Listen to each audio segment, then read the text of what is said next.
या रसूल अल्लाह और मोहब्बत या रसूल अल्लाह या हबीब अल्लाह या रसूल अल्लाह या हबीब अल्लाह या रसूल अल्लाह तुमी जीवन तुमी আদার করে তুমি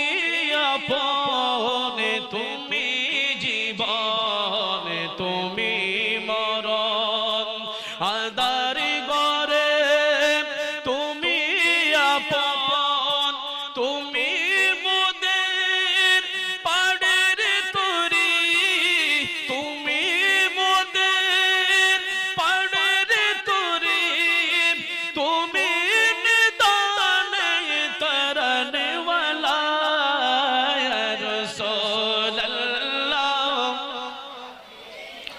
माशाअल्लाह या रसूल अल्लाह या रसूल तुमी मोदेर आशार आलो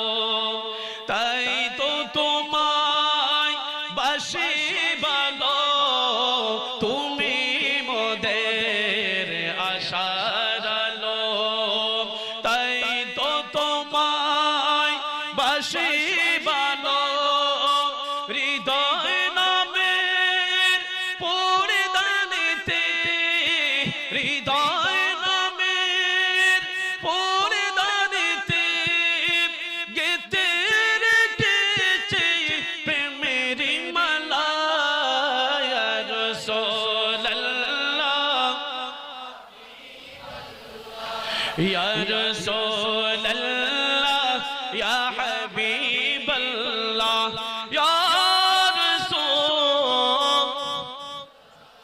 तुमी मोदेर सकल आशा तुमी मोदेर भालोबासा तुमी मोदेर सकल आशा तुमी मोदेर भालोबासा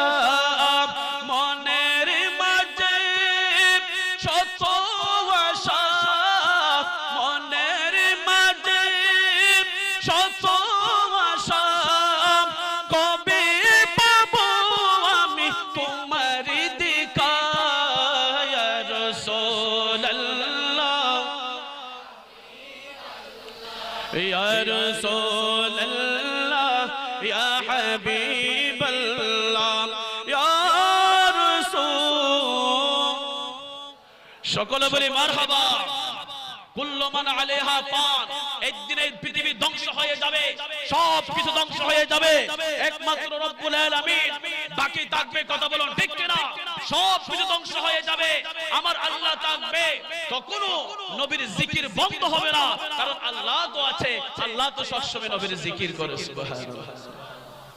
আল্লাহ বলেন আমি আল্লাহ নবীর প্রশংসা করি যখন আমি আল্লাহ আমার নবীর শানে প্রশংসা করে নবীর কথা বলি তখন আমি আল্লাহ বলি ওরা ফাআনা লাকা যিকরা আল্লাহ বলেন আমি আল্লাহ যখন নবীর শানে কথা বলি নবীর প্রশংসা করি তখন আমি আল্লাহ বলি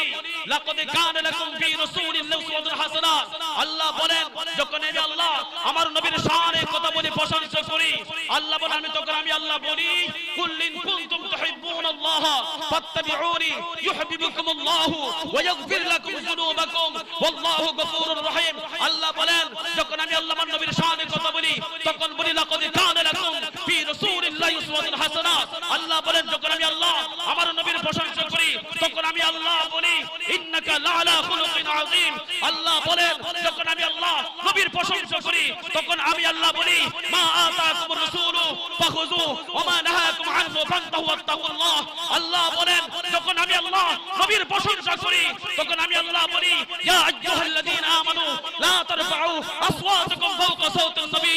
আল্লাহ বলেন যখন আমি আল্লাহ আমার নবীর প্রশংসা করি তখন আমি আল্লাহ বলি ইয়াসিন তাহা ইয়া আইয়ুহাল মুযাম্মিল ইয়া আইয়ুহাল মুদাথ্থির এভাবে পুরো কোরআনুল কারীমে আল্লাহ নবীর শান বর্ণনা করেছেন চিৎকার দিয়ে বলুন আল্লাহু আকবার আকবার আল্লাহ ইয়া রাসূলুল্লাহ মুহতারাম হাজিরিন কিয়ামত পর্যন্ত নবীর শানমান গাইলেও নবীর শানমান বর্ণনা করে শেষ করা যাবে না যারা মনে করবে নবী আমি আপনার মতো সাধারণ দুশোগণে মানুষ তারা কিয়ামত পর্যন্ত ইবাদত করতে পারে নামাজ পড়তে পড়তে এই কবরে কালো দাগ করতে পারে তাদের কোন ইবাদত আল্লাহর দরবারে কবুল হবে না কারণ আল্লাহ বলেন বান্দারে যখন তোমরা আমার নবীর সামনে বিন্দু পরিমাণ বেয়াদবি করবে তোমাদের ঈমান আমল সব কিছু বরবাদ করে দিব চিৎকার দিয়ে বলুন সুবহানাল্লাহ আল্লাহ রাব্বুল আলামিন যারা বুঝনা তাদেরকে বোঝার তৌফিক দান করুন